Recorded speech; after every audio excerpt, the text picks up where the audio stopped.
Very good morning, good afternoon, good evening my dear friends, how you guys doing. स्वागत है आप लोगों का एक और थाईलैंड वीडियो में। और हम बात करेंगे आज एक्सक्लूसिवली थाईलैंड वीज़ा एक्सटेंशंस के बारे में। वैसे ये चीज़ मैं कवर कर चुका हूँ काफ़ी कुछ वीडियोस में, लेकिन एज अ सेगमेंट उन वीडियोस के अंदर, नॉट कि मैंने प्रॉपर्ली इसके रिगार्डिंग को एक्सक्लूसिवली वीडियो की हो। तो आज जो है ये जो मैं एक्चुअली कुछ क्लैरिटी लेके आया हूँ आप लोगों के लिए। तो आज हम ये देखेंगे कि क्या अगर आप एक इंडियन पासपोर्ट होल्डर हैं, चाहे आपके पास स्टिकर वीज़ा है, चाहे आप वीज़ा एग्जामिनेशन पॉलिसी के तहत ट्रैवल कर रहे हैं, क्या ये पॉसिबल है आपके लिए कि आपका वीज़ा एक्सटेंड हो सके, और अगर हो सके तो कैसे। तो जवाब जानेंगे आज, हाँ या ना में, हाँ या ना। ठीक है, तो क्लियर करता हूँ आपको सारी चीज़ें। इनफैक्ट मेरे पास हिंट दे देता हूँ, एक छोटी सी खुशखबरी भी है इनफैक्ट, तो वो भी मैं आपको विद प्रूफ्स स्क्रीन पे दिखाने लगा हूँ आज। तो स्टे ट्यून्ड, इस वीडियो को पूरा आराम से देखें। I will start with some background. Okay, I will start with some background कि जो इमिग्रेशन ऑफिसर्स हैं वो क्या कहते हैं इसके बारे में, और कैसे आप अपना वीज़ा एक्चुअली एक्सटेंड कर सकते हैं चाहे आप वीज़ा एग्जामिनेशन पॉलिसी के तहत जाएं। ठीक है, तो उसका एक प्रूफ है, वो मैं आपको दिखाने लगा हूँ। Stay tuned. और आगे बढ़ने से पहले क्या करना चाहिए आपको, इस वीडियो को आप शेयर करें ताकि सबको बताएं अपने सर्कल में, प्लस सब्सक्राइब करें मेरे चैनल को और इस वीडियो को जरूर लाइक करें। Let's begin.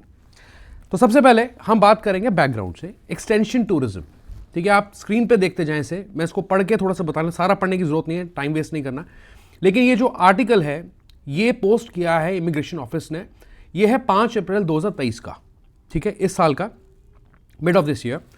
तो रिक्वायर्ड डॉक्यूमेंट्स के बारे में जान लें पहले। तो original and signed copies, passport ID page आपको चाहिए होता है, बायो पेज आपका मान लीजिए आप, लेटेस्ट एंट्री स्टैंप पेज। तो जब आप एयरपोर्ट पे जाते हैं, इमिग्रेशन पे जाते हैं, तो जो स्टैंप लगाई जाती है आपकी पासपोर्ट की, वो प्रूफ है आपका कि आपने कंट्री में एंटर किया, तो वो आपको प्रूफ दिखाना पड़ता है। ठीक है, वीज़ा पेज और e visa PDF. E visa पढ़ के कंफ्यूज मत होना, इंडिया के केस में ई वीज़ा आप अप्लाई नहीं कर सकते, वो होता है ई वीज़ा ऑन अराइवल जो आप अप्लाई कर सकते हो।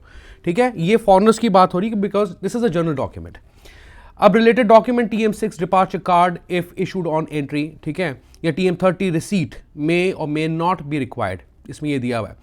और इसके अलावा आपको चाहिए होती है आपकी recent passport, not passport size photo बल्कि 4x6 सेंटीमीटर की, जो आप वीज़ा ऑन अराइवल की फॉर्म पे फोटो लगाते हैं बड़ी वाली, वो आपको यहाँ लगानी है 4x6 सेंटीमीटर की इसके लिए। Then TM7 application form, extension form होता है, उसका कोड है TM7। Then that's it. और अगर आप देखें तो 30 डेज के लिए ये एक्सटेंड करा जा सकता है, और इसकी फीस होती है कुछ 1900 थाई बाट, लेकिन कैश में पे करनी होती है फीस थाई बाट में। राइट साइड पे देखें, सेकंड हाफ में देखें, now before you go make sure you are eligible, you must have entered on a visa exempt or tourist visa. ठीक है, तो वीजा एग्जामिशन में भी ले सकते हो एक्सटेंशन, और टूरिस्ट वीजा में भी ले सकते हो। You must have 30-45 days or less remaining on your stamp before you apply for this extension. Okay, the following countries are prohibited from receiving 30 days extension. तो ये है कैच यहाँ पे। ठीक है, तो यहाँ पे दिया है, इन कंट्रीज का नाम है Bangladesh, India, Iran, Nepal, Nigeria, Pakistan, Sri Lanka, Togo and Uganda. कुछ साउथ अफ्रीकन कंट्रीज हैं। तो इनके केस में क्या है कि they are prohibited for the extension for 30 days at least. ठीक है, बल्कि इनफैक्ट एक्सटेंशन ही नहीं मिलता इनके मुताबिक, इनके इस आर्टिकल के मुताबिक आपको एक्सटेंशन नहीं मिलेगा। ठीक है, इनके ऑफिसेस के नाम दिए हुए हैं, एंड देन कुछ ड्रेस कोड वगैरह प्रोटोकॉल्स यहाँ पे दिए हुए हैं। ओके, नाउ कमिंग बैक कि अगर एक्सटेंशन नहीं मिल सकता तो लें कैसे। ठीक है, अब क्या करते हैं, काफ़ी लोग क्या करते हैं कि ये इमिग्रेशन ऑफिसेज में जाते हैं, वहाँ पे यूजुअली जो एक्सटेंशन है जैसे इसमें दिखाया, कुछ लोगों के केस में डिनाई कर दी जाती है, एंड प्लस उनको एक मोहलत होती है ना, काइंड ऑफ कह सकते हैं कि 7 दिन के लिए आप स्टे कर सकते हैं, एक्सटेंशन मिल जाता है आपको, लेकिन 7 दिन के अंदर आपको कंट्री को छोड़ना है। ये यूजुअली क्राइटेरिया दिया जाता है। अगर मैं बात करूँ, अगर आप immigration office, Thai immigration office में जाके अपना वीज़ा एक्सटेंशन मांगते हैं, इंडियन पासपोर्ट होल्डर्स की बात कर रहा हूँ। अब इसका ऑल्टरनेटिव क्या है मैं आपको बता दूं, जो कि मैंने एक वीडियो के सेगमेंट में भी डाला था, वो है थाई वीज़ा सेंटर। अब इन्होंने मुझे कोई प्रमोट नहीं किया है, this is just part of my research, और मैंने इनसे बात की। क्या बात की वो आप स्क्रीन पे मैं आपको दिखा देता हूँ आगे। और इन्होंने मुझे कहा, लेट मी समराइज, कि इन्होंने मुझे कहा कि अगर आप इंडियन पासपोर्ट होल्डर भी हैं तो आप 30 डेज का एक्सटेंशन ले सकते हैं। तो मुझे काफ़ी हैरानी हुई। Now somebody known to us, हमारे व्यूवर हैं, उन्होंने रिसेंटली वो नवंबर के आसपास जब वीज़ा एग्जामिनेशन पॉलिसी शुरू हुई, उन्होंने ट्रैवल किया थाईलैंड, और वो तब से अभी तक थाईलैंड में ही है। और पहले जब वो इमिग्रेशन ऑफिस में जाते हैं तो उनको इमिग्रेशन ऑफिस ने कहा कि 7 दिन का स्टे उनको मैक्सिमम मिल सकता है। तो उन्होंने रीच आउट किया मेरे को और मैंने उनको फिर बदले में, शायद उन्होंने वो वीडियो देखी होगी जिसमें मैंने थाई वीज़ा सेंटर का जिक्र किया है, तो वो मैंने उनको उनका जो एड्रेस है, लिंक वगैरह शेयर कर दी, रिसोर्सेज। इसके बाद वो बैंकॉक में ही थे और बैंकॉक में वो जाते हैं जो थाई वीज़ा सेंटर के ऑफिस में। ओके, अब उन्हें वहाँ पे क्या कहा गया, तो इनसे बस इनके डॉक्यूमेंट्स मांग लिए गए। तो मतलब इनको यही कहा गया कि हाँ, हम कोशिश कर सकते हैं आपके लिए 30 डेज़ का एक्सटेंशन के लिए, तो आप अपने ये डॉक्यूमेंट्स सबमिट कर दीजिए और जो भी फीस होगी उनकी वगैरह वगैरह उन्होंने पे की।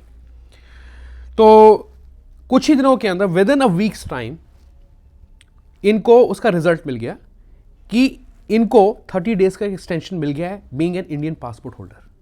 30 दिन का एक्सटेंशन इनको मिल गया है being an Indian passport holder, जो कि यूजुअली आप किसी इमिग्रेशन ऑफिस पे जाएंगे तो वो आपको बोलेंगे कि 7 दिन के लिए आप स्टे कर सकते हो और उसके बाद जो आपको कंट्री छोड़ के जाना पड़ेगा।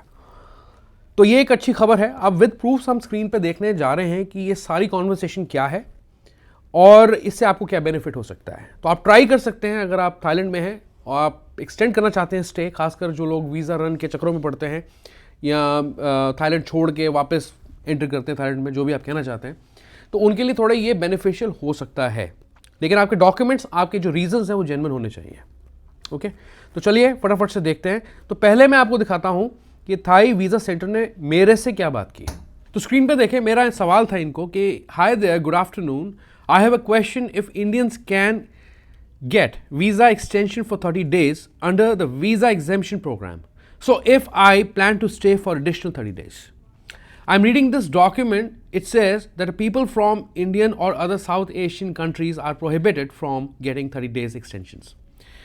तो वो जो डॉक्यूमेंट मैंने आपको स्क्रीन पे पहले दिखाया, उसकी मैं बात करूँ, उसका रेफरेंस ले रहा हूँ और उसके बेसिस पे मैंने इनसे पूछा कि भाई वो तो जो इमिग्रेशन का डॉक्यूमेंट ये कह रहा है कि हम ले ही नहीं सकते एक्सटेंशन, और आप कह रहे हो कि एक्सटेंशन हम ले सकते हैं और आप प्राइवेट एजेंट हो, तो क्या आपके पास कोई सोल्यूशन है प्रॉब्लम का?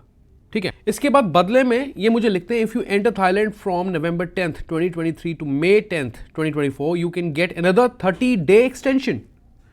अब इन्होंने जो फोटो शेयर की है वो है कि थाईलैंड प्रमोट टूरिज्म, मतलब कि वीज़ा एग्जामिशन पॉलिसी में इंडिया को डाल दिया है। वो गलत फोटो इन्होंने मेरे साथ शेयर की, लेकिन इन्होंने मुझे कहा कि if you enter Thailand from November 10th until May 10th तो आप 30 डेज़ का एक्सटेंशन ले सकते हैं। ठीक है, अब आगे मैं इनको और प्रोब करता हूँ, वो देखिए आप। तो मैंने इनको लिखा बदले में, okay thanks for confirming, so we can apply for an extension before 30 days for another 30 days. ठीक है, दोबारा मैंने इनको थोड़ा सा जो है ब्रेक डाउन करके पूछी चीज़। आफ्टर यू गेट, ये कहते हैं बदले में, after you get 30 days on arrival you can contact to the immigration before it's expired at least 7 days. ठीक है, मतलब कहने का मतलब है कि 7 दिन पहले आपको जो है या उसके दौरान जो आपको कांटेक्ट करना है इनको, अगर एक्सटेंशन चाहिए, मतलब 7 दिन से पहले इनको कांटेक्ट कर लें तो ज़्यादा अच्छी बात है, to be on safer side. 2-4 दिन पहले जाएंगे, हो सकता है कि कोई आपको डिनाई कर दे। मैंने कहा okay thanks, else we can reach out to your office as well for visa extension service. फिर मैंने पूछा क्या हम आपको रीच आउट कर सकते हैं इंस्टेड कि हम इमिग्रेशन ऑफिस जाएं और वो हमें डिनाई करते हैं, जैसे कि आगे मैं अपने एक व्यूअर का जो एग्जाम्पल आपके साथ शेयर करने लगा हूँ। फिर आगे बदले में लिखते हैं, we can also provide 30 days extension service, you may contact us again if you come to Thailand. मैंने कहा थैंक्स, अप्रिशिएट इट। ठीक है, अब हम देखते हैं सेकंड जो एग्जाम्पल है वो हमारे व्यूअर का है, उनका जो रियल टाइम एक्सपीरियंस है इसके बारे में वो क्या है वो मैं आपको बताने लगा हूँ। Let's see that. तो यहाँ पे लिखते हैं, hello man, I love your videos on the Thailand visa waiver program. In your last video you talked with some Thailand visa agency for the extension of visa under the visa waiver program. Can you please send me the details of the agency as I am looking to extend my stay for 1 more month and also any possible additional info on that, thanks a lot, cheers. Okay, तो मैंने इनको बदले में जो है बताया कि आप थाई वीज़ा सेंटर को कॉन्टैक्ट कर सकते हैं। ठीक है, अब क्या हुआ कि इन्होंने मुझसे पूछा कि क्या आपके पास उनकी कॉन्टैक्ट डिटेल्स या एड्रेस वगैरह है, तो वो मैंने इनके साथ शेयर कर दिया। और ये हाल ही की बात है, मतलब लास्ट वीक की ही बात है जो मैं आपके साथ शेयर कर रहा हूँ। And then he said that I have one news to share with you. I went to Chonburi immigration centre earlier this morning and they said, ये पटाया में थे, and they said that there is no extension for more than 1 week for Indian passports who have come to Thailand under visa waiver programme for 1 month। ठीक है, तो अगर 30 दिन के लिए आप थाईलैंड में वीज़ा वेवर प्रोग्राम में ट्रैवल करते हैं तो आपको 7 दिन से ऊपर एक्सटेंशन नहीं मिल सकता, ये कहा गया इनको। So you can extend up to 1 week only and so still you need to apply for sticker visa if you plan to stay for more than 1 month. लेकिन अगर आपको ज़्यादा टाइम के लिए रहना है तो आपको स्टिकर वीज़ा अप्लाई करना पड़ेगा, ठीक है, 1 महीने से ऊपर रहना है अगर आपको, तो 7 दिन का एक्सटेंशन मिल सकता है इमिग्रेशन ऑफिस के हिसाब से, इनको ये बात कही गई। So I will extending my stay here for 1 more week. I can share the process for that with you if you want to share it with viewers on your channel. Thank you so much for giving us a complete insight about this while you're there. फिर आगे बदले में मुझे लिखते हैं कि okay I think I can talk to visa centre and check if that's really possible, ठीक है। तो मैंने इनको बोला कि आप हमें ज़रूर जो है इसके बारे में अपडेटेड रखें। Yes I talk to them and I went to their office address in Bangkok, Thai visa centre की बात हो रही है अभी यहाँ पे, and have submitted the application for visa extension for 1 month. So I will get to know the status of it by next week. और आज की बात है, जब मैं इस वीडियो को रिकॉर्ड कर रहा हूँ यहाँ पे मुझे इनका मैसेज आता है, गुड न्यूज़ आती है कि so I just got the confirmation extension stamp photo on my passport, so yes we can extend our visa for 1 month. My passport will be delivered till Friday as I came back to Pattaya, so they will be mailing it from Bangkok. तो ये Bangkok गए थे basically इनके Thai visa centre पे, उनसे इन्होंने बात की और अपने डॉक्यूमेंट सबमिट कराए और with in a weeks time इनका जो है इनको कॉन्फर्मेशन मिलता है कि इनका जो स्टे पीरियड वो एक्सटेंड कर दिया जाएगा 30 डेज़ के लिए, और पासपोर्ट जो है इनका, क्योंकि पटाया चला गया बैंकॉक से वापस, तो इनको इनका पासपोर्ट भी मिल जाएगा। Yes 30 days. मैंने इनसे पूछा awesome, so you got it for 30 days? Yes 30 days. Okay cool. अब इसके बाद मैंने इनसे एक चीज़ और पूछी, no problem, I am glad that it worked. One thing, did you travel to Thailand on a sticker visa or you travelled under visa exemption policy? तो इन्होंने मुझे कहा कि वीज़ा एग्जेम्पशन पॉलिसी के तहत ही गए थे थाईलैंड में और उनको बदले में जो है ये 30 डेज़ का एक्सटेंशन मिला है by a private agency which is Thai visa centre. तो इसका जो लिंक है इसका डिस्क्रिप्शन में मैं आपको देने जा रहा हूँ, इनके एड्रेस कॉन्टैक्ट डिटेल्स जो है डिस्क्रिप्शन में मिल जाएंगी आपको, एंड प्लस मैं कमेंट में भी डाल दूंगा अगर आपको कुछ क्लैरिफिकेशन इनसे चाहिए तो आप विजिट करके ट्राई कर सकते हैं अगर आपको जो 30 डेज़ का एक्सटेंशन मिलता है या नहीं मिलता है, ठीक है। पर अब तक के लिए एक अच्छी खबर है, आप देख सकते हैं कि 30 डेज़ का एक्सटेंशन आपको मिल सकता है, लेकिन कैसे वो आप जान चुके हैं। ओके, फटाफट से इस वीडियो को शेयर कर दें फॉर माई मोटिवेशन। इस चैनल को सब्सक्राइब करें for more Thailand travel content, और हाँ, हांगकॉन्ग ताइवान की सीरीज़ व्लॉग्स इन्फॉर्मेटिव जो है मैंने रखे हैं, तो आप उसे देखना ना भूलें। उसका लिंक भी मैं आपको डिस्क्रिप्शन में देने जा रहा हूँ, कमेंट में भी डाल दूंगा। And please like this video for my motivation, and I see you once again. अपना बहुत बहुत अच्छे से ख्याल रखें, मिलते हैं एक और थाईलैंड वीडियो में। Goodbye, take care.